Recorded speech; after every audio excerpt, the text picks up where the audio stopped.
নমস্কাৰ, মই শেৱালি। আপোনালোক সকলোকে স্বাগতম জনাইছোঁ মই নটি ব্লগলৈ। আশা কৰোঁ আপোনালোক ভালেই আছে, সবৰে ভালেই। আৰু আজি হৈছে আমাৰ নাৰায়ণ পূজা, আৰু নাৰায়ণ পূজা উপলক্ষে আয়োজন কৰা হৈছে সকলো। আপোনালোক খবৰ দেখুৱাম বুলি ভাবিছোঁ আজিৰ দিনটোত কি কৰি কি নকৰোঁ। ব'লক তেতিয়াহ'লে নাৰায়ণ পূজা থবলৈ। পিঠাগুড়ি খুন্দি আছে বাইহঁতে, আৰু ভোগ বনাই আছে।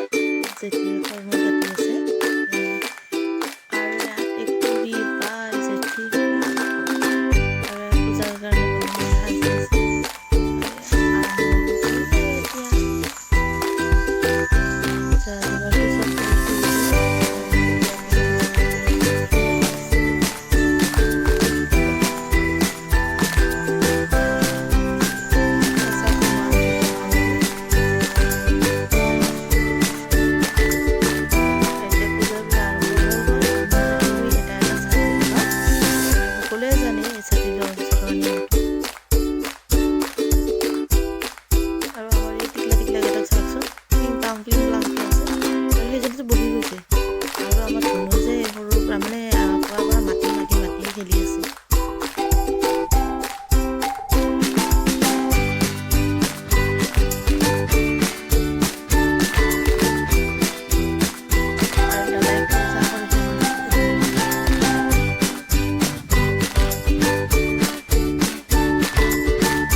দিনটো লঘোণে থকাৰ কাৰণে ৰাতি আহাৰৰ কাৰণে আমাৰ এই চব্জি কাটি আছে। আমি দিনটো লঘোণে আছোঁতো, সোনকালে অলপ বনাই দিওঁ। তাৰপিছত মা মোৰ জা হয় ডাঙৰ বাইদেউ, আৰু জেঠী মানুহ আছে চাইডত।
বাই